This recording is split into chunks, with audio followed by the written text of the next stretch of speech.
तो दोस्तों अगर आप भी 18 फरवरी को हिंदी का पेपर देने जा रहे हैं तो ये वीडियो बिल्कुल आपके लिए है, क्योंकि आज की वीडियो में मैं बताऊंगा कि आपको पत्र लेखन कैसे लिखना है और बिल्कुल 4 में 4 नंबर कैसे लेना है। एग्जामिनर एक भी नंबर नहीं काटेगा, आधे नंबर काटने के लिए तरह जाएगा, क्योंकि आपने जो सही तरीके से लिखा है। अगर आपने इस तरीके को फॉलो कर लिया तो आपका एक भी नंबर नहीं कटने वाला है और एग्जामिनर आपको बिना कहे 4 में 4 दे देगा। सिर्फ आपको ऐसे लिखना है जैसे आज मैं बताने वाला हूँ। अगर आप कुछ थोड़ा सा गलत भी लिख देते हैं इस बीच में तो भी आपको कोई दिक्कत नहीं होगा, लेकिन एग्जामिनर आपको फुल में फुल यानी कि 4 में 4 मार्क्स देगा, क्योंकि आपने ये तरीका लगाया लिखने का जो वायरल तरीका है 2026 का। और खुद मैंने ऐसे ही कॉपी में लिखा था, जिसकी वजह से आप जानते हैं कि मेरे हिंदी में 99 नंबर प्राप्त हुए थे। तो आप लोग भी ला सकते हो, बस आपको लिखने का तरीका आना चाहिए, एकदम सही तरीका आना चाहिए जो 2026 में वायरल चल रहा है और जो 2026 में आपको लागू करना है। तो ये तरीका आपके लिए बहुत ही बेस्ट है और मैं आपको समझाऊंगा कि अगर आपको कोई भी पत्र लेखन न आए तो कैसे करना है। सबसे पहले आप यहाँ पर देख लीजिए कि जब आपको पेपर मिलता है तो वहाँ पर 8वां क्वेश्चन आपका होता है कि आपको एक पत्र लेखन लिखना है। अब उसमें आपको 2 पत्र लेखन लिखने के नहीं आता है, लेकिन आपको कोई एक ही लिखना है, या फिर आप पहला लिख सकते हैं या फिर आप दूसरा लिख सकते हैं। तो आप देखिए, अपनी गली मोहल्ले के लिए, समुचित समाई के लिए नगर निगम स्वास्थ्य को एक अधिकारी पत्र लिखना है, या फिर दूसरा आप लिख सकते हैं अपने प्रधानाचार्य को छात्रवृत्ति के लिए एक आवेदन पत्र। तो आज मैंने ये वाला करके दिखाया है, और अगर आपको यही पेपर में सेम टू सेम आ जाए तो ये बिल्कुल यही लगा देना है, क्योंकि 2026 में इसके आने के पूरे पूरे चांस है और 2026 में आएगा भी। इसलिए इस वीडियो को पूरा देख लीजिएगा और इसे समझ लीजिएगा कि अगर ये पेपर में आ गया तो मैं इसे कैसे करूंगा जिसकी वजह से मुझे 4 में 4 नंबर मिलेगा। चलिए देखते हैं आपको पेपर में कौन सा तरीका लगाना है जिसकी वजह से आप पूरे 4 में 4 नंबर आराम से ला सकते हैं बिना कुछ कहे। एग्जामिनर एक भी नंबर नहीं काटेगा, आप सिर्फ इस तरीके को फॉलो कर लीजिएगा। सबसे पहले आपको क्या करना है, सबसे पहले आपको जो भी पत्र मिलेगा आप उसमें सबसे पहले ऊपर हेडिंग लगाएंगे, एक छोटी सी हेडिंग लगाएंगे पत्र लेखन का, क्योंकि आप पत्र लेखन कर रहे हैं। आप जब पत्र लेखन करेंगे तो ऊपर लिखेंगे पत्र लेखन, अगर आप निबंध करेंगे तो वहां पर लिखेंगे निबंध लेखन। ठीक है, इसके बाद आपको लिखना है प्रश्नोत्तर संख्या 8 जो आपके प्रश्न क्वेश्चन पेपर में दिया होगा। ठीक है, यहाँ पर देखिए क्वेश्चन नंबर 8 ही दिया था, आपको कोई भी करना है उसका हिंट आपको बाद में देना है। सबसे पहले आपको क्वेश्चन संख्या 8 लिखना है, तो यहाँ पर आपको लिख देना है प्रश्नोत्तर संख्या 8। ठीक है, इतना लिखने के बाद आपको किस विषय पर लिखना है उसके बारे में जरूर से आपको बता देना है, क्योंकि यहाँ पर देखिए एक नहीं दो दो दिया है, तो आपको जिस भी विषय पर लिखना है आप उसका एक बार जरूर से हिंट दे देंगे।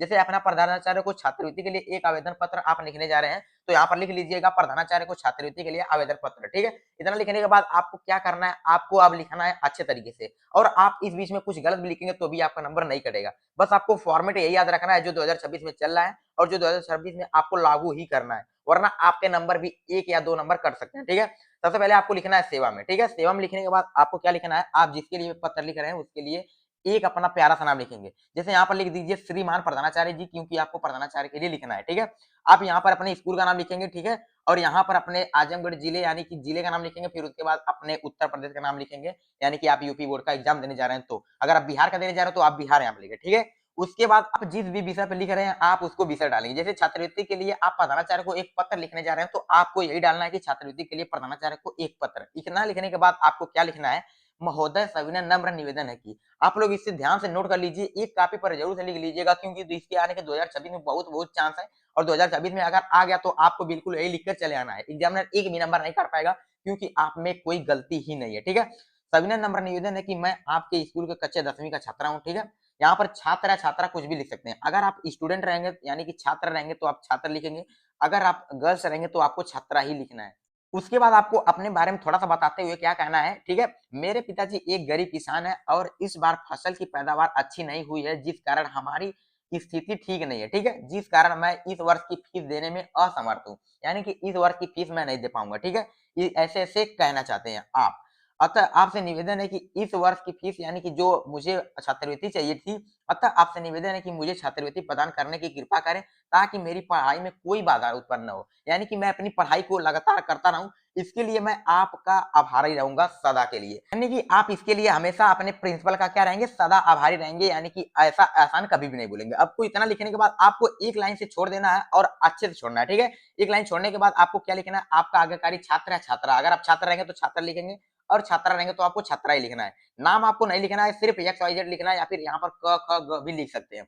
बस इतना ही आपको लिखना है, और कक्षा 10 ये जरूर से लिख देना है। यहाँ पर रोल नंबर बहुत बच्चे लिख देते हैं, लेकिन रोल नंबर नहीं लिखना है, सिर्फ दिनांक लिखना है, और दिनांक लिखने के बाद आपको वही तारीख लगा देना है जो तारीख को आप पेपर देने जा रहे हैं। इतना ही आपको लिखना है, लेकिन उससे पहले आपको एक हाशिया जरूर से खींच लेना है, जो लगातार कम से कम 1 से 1.5 फीट का रहना चाहिए। ठीक है, आप यहाँ पर अच्छे से एक हाशिया खींचेंगे ताकि आपको कोई दिक्कत नहीं हो, क्योंकि यहाँ पर काफी मोड़ी भी जाती है, तो आपका कोई शब्द न मुड़ जाए। ठीक है, आपको यहाँ पर बढ़िया से हाशिया लेना है, उसके बाद ही आपको ये लिखना शुरू करना है। तो उम्मीद करता हूँ आपको ये वीडियो जरूर से पसंद आई होगी, और क्या आपको ये ऐसा तरीका पता था पत्र लिखने का, जरूर से बताइएगा। अगर ये वीडियो आपको थोड़ी सी भी पसंद आई तो इस वीडियो को एक लाइक जरूर से कर दीजिएगा। बाकी अगर आप चैनल पर बने रहना चाहते हैं